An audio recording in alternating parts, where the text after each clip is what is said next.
Hey y'all, welcome to Sunflowers and DIYing. So I have a couple DIYs here.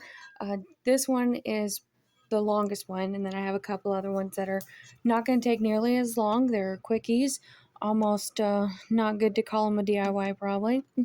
But I think they turned out really cute. Y'all have to let me know. So I'm going to take this Dollar Tree J form, candy cane form, and I just cut it down so that I can make a Y.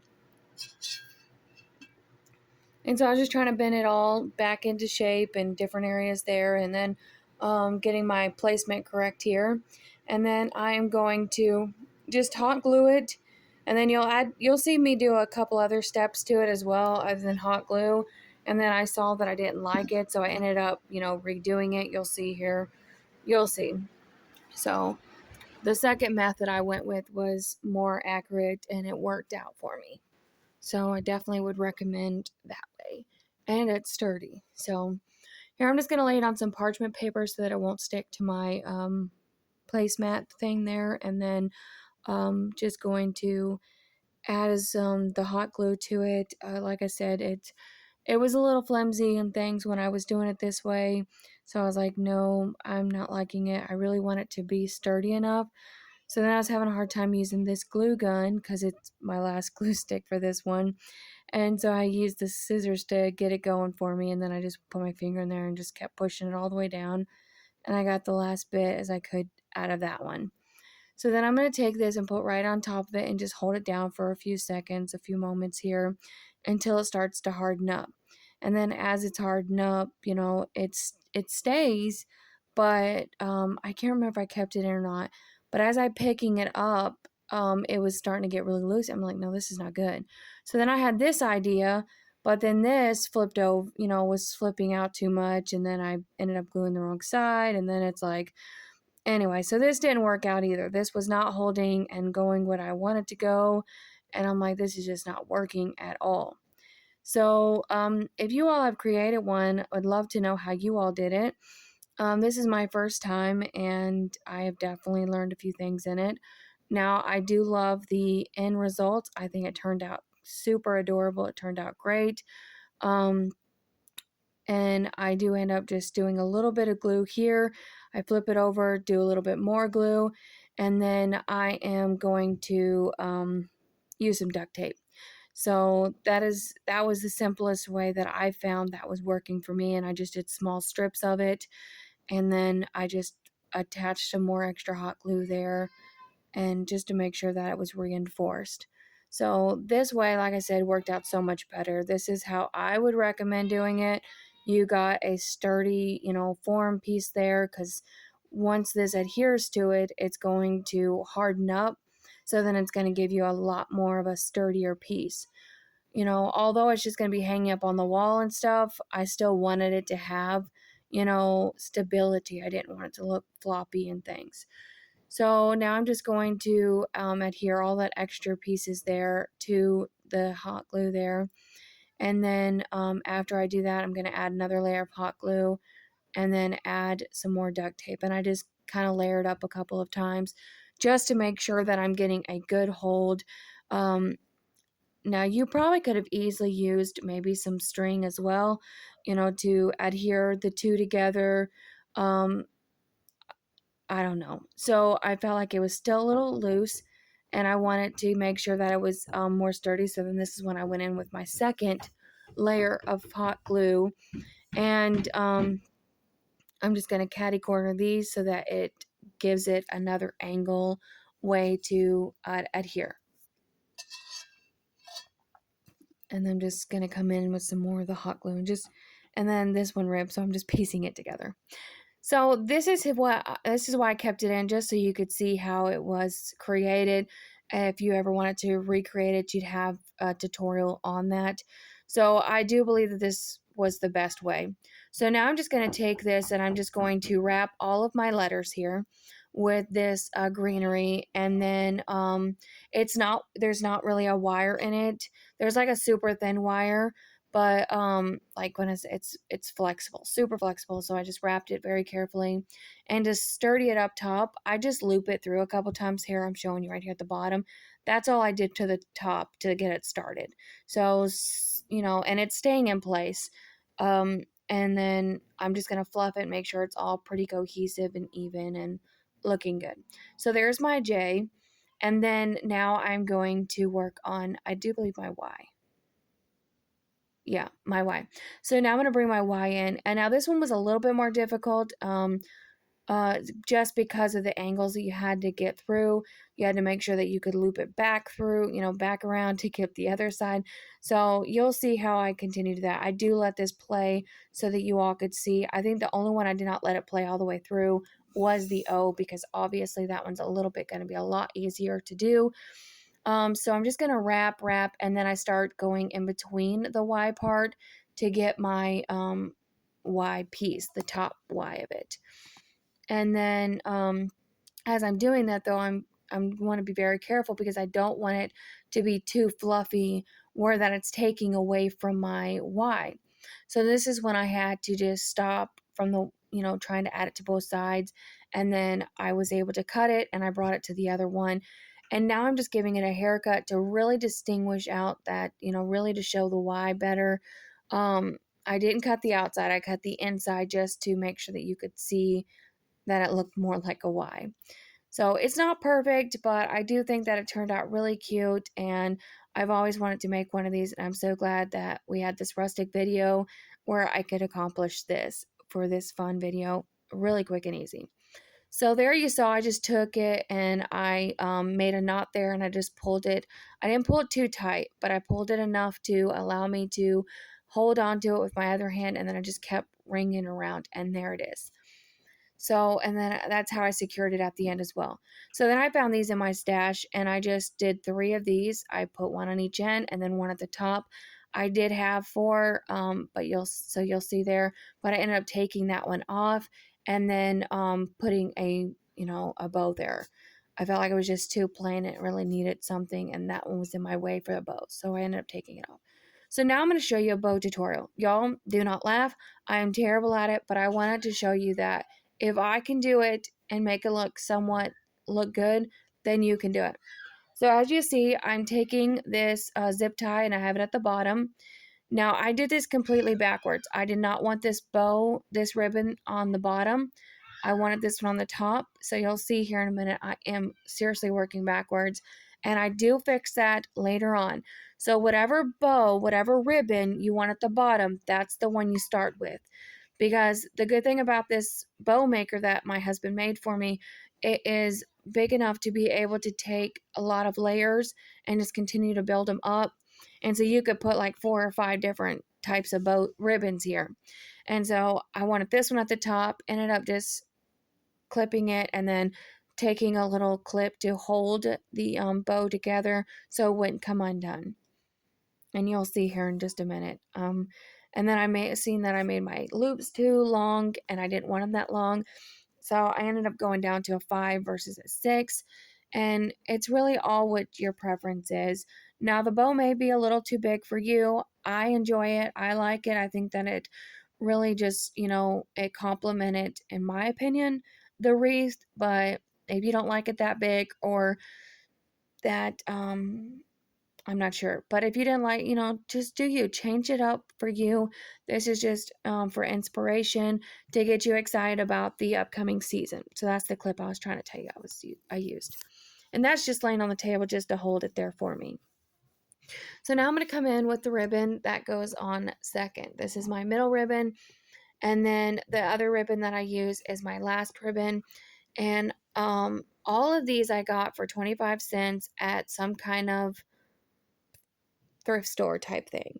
So it does show $2 and $3, but I did not pay that. I got them for 25 cents each. So when I held up 6 fingers, that was just me showing you that I put it at the number 6, and the other one's at 5. So this one's at 6, and so it's just lowering them down. So what you want to do, you'll see here, I'm pretty sure I show y'all because I pretty much left the whole entire bow video in there and that those letters in there so you could see how I created this. And then I'm going to take a clip again and hold it and just lay it there at the table. And then now I'm going to get my other ribbon that I use. Now this is a lot wider. So I did only do the 2 loops, the one on one side and the one on the other. I did not do 2 and 2. So I didn't do 4 loops, only 2. And then, because as you see, it's pretty wide. This is probably a 4-inch, maybe more than that, ribbon. So, but I really liked it. I like that ticking stripe or whatever those are called, whatever they're called. Anyway, I really liked them, so I wanted to keep that. And so now that's going to be my bottom piece. That is my base now. So now I'm going to fluff it and make sure that all the pieces are twisted the right way. They're fluffed out a little bit just to give me an idea. So now I'm going to layer up my ribbon. This is what I was trying to say. This is what you should do in the first place, because like here you'll see this buffalo check ribbon is way too long. I do have to condense that down because I made the loops too long because I did not anticipate this area right here. So what I would recommend you do is to make sure that you put your one that you want on the bottom first, and then put your next middle one, and then your last one. And then I'm just twisting them up and fixing them, making sure they're all properly maneuvered. And then after you're done with the bow, you'll just fluff and you'll fluff and you'll continue to fluff until you feel like it's fluffed enough.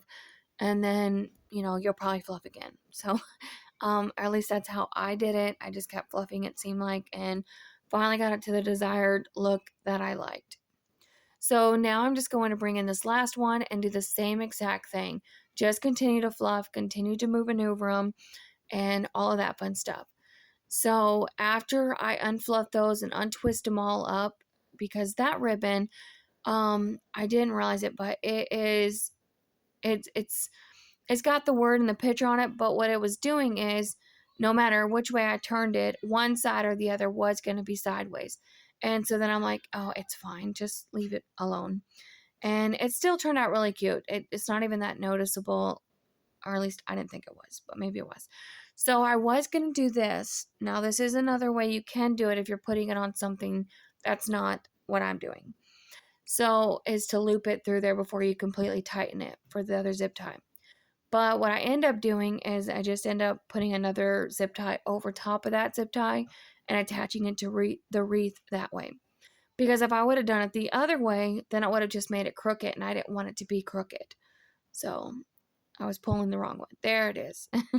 So I'm just going to continue to fluff here, and I'm just spreading them out, just trying to make them the best looking best I could. And then I'm just going to attach it here to the wreath here in just a moment. Like I said, I do add another zip tie going the same exact way across it, and then I just pull it snug onto the wreath. And then this is when I was realizing, oh, I really need to move that other pit berry thing there with the pine cones on it, because that's just taking up where I need to put the ribbon. So I'm just going to try and get the best placement of it where that it's pretty centered, and just maneuver it the best way I can. And this is when I realized, oh, I can't do it this way. It would go on crooked. I've done this before. That's why I opted out not to do it.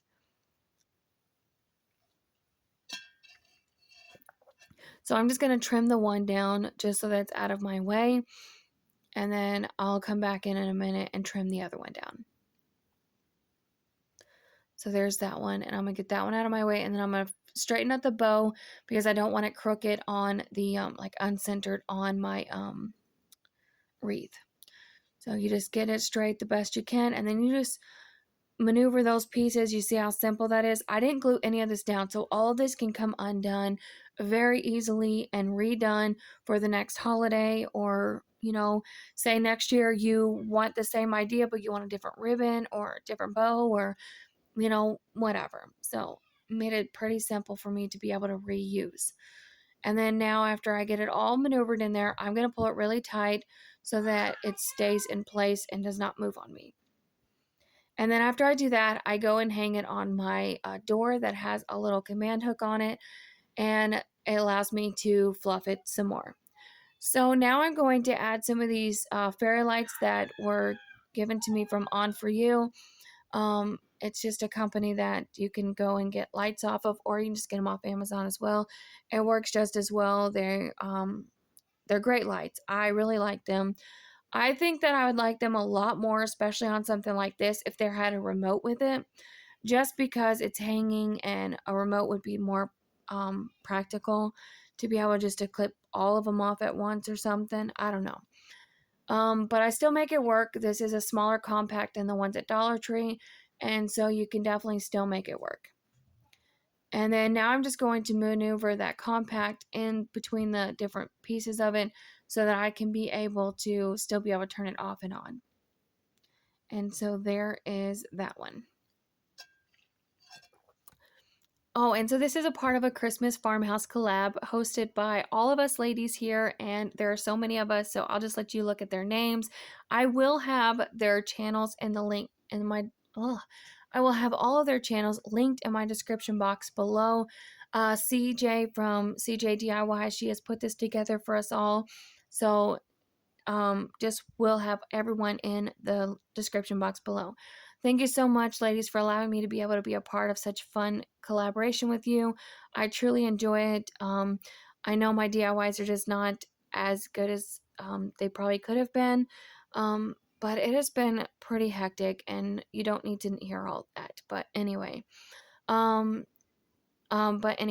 so now I am just going to take this rolling pin from Woodpecker's Crafts, which I will also have that link in my description box as well, and put that in there so you guys can be able to check them out.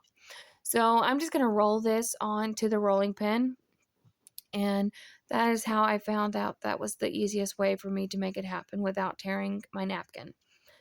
If you didn't know, that was a napkin, by the way. So then I'm just going to add a layer of, not hot glue. What is this? What is this? Mod Podge. And then after I do that, I am going to take my heat gun and just dry it right quick. And then I do sand off a little bit of the edge over there. It was sticking out a little bit there. And then after I do that, I'm going to paint the handles or stain the handles. And then I am just going to use the antiquing wax from Waverly and add a quick coat of that on both sides.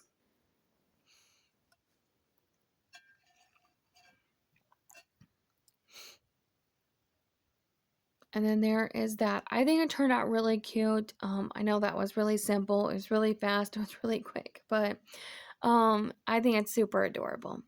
So there's that. And then I'm going to put that away.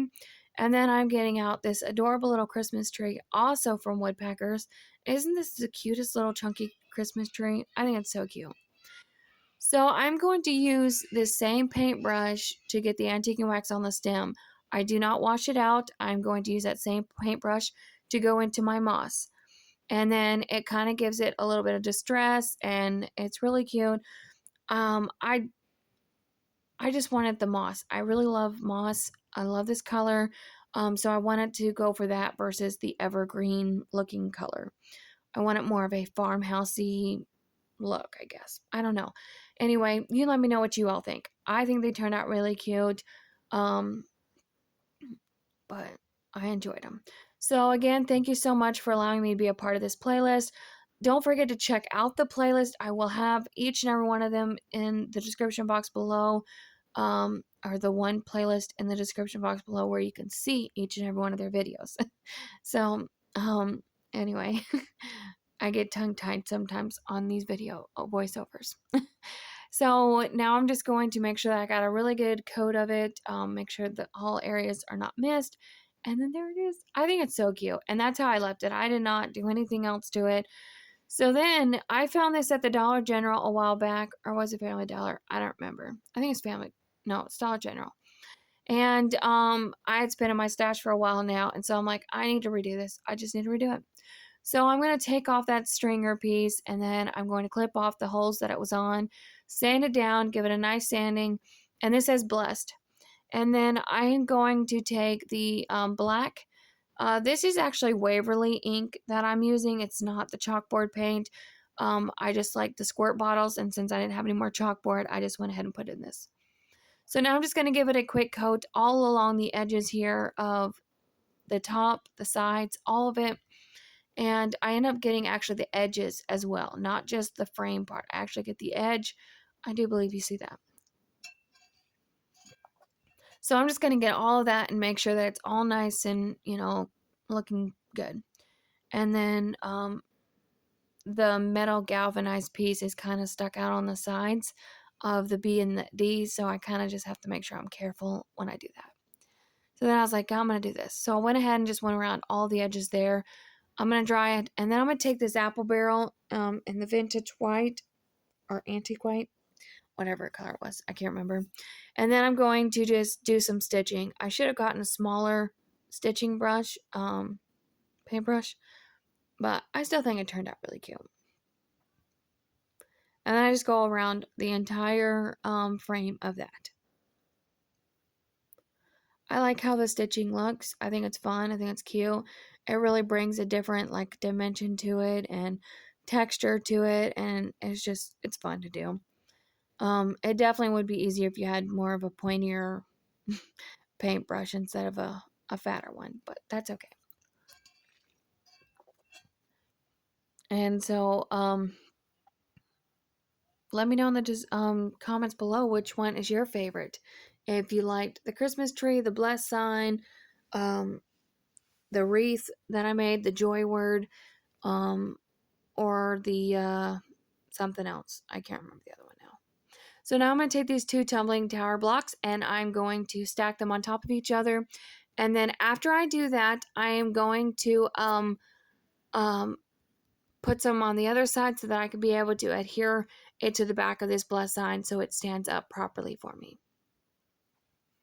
Because I'm going to put this on a little tier tray, and you'll see her in just a minute. All right, so there's that. I think it turned out so cute. Now for the final reveal. I think they all turned out really good, y'all. Let me know what you all think. Sorry the display isn't the greatest. I'm not ready to decorate for Christmas yet, but here they are displayed right here so you could see them. And yeah, so I think they turned out really cute. So let me know in the comments below what you all think, and don't forget to check out the playlist. And remember, be sewing sunshine. Bye, y'all.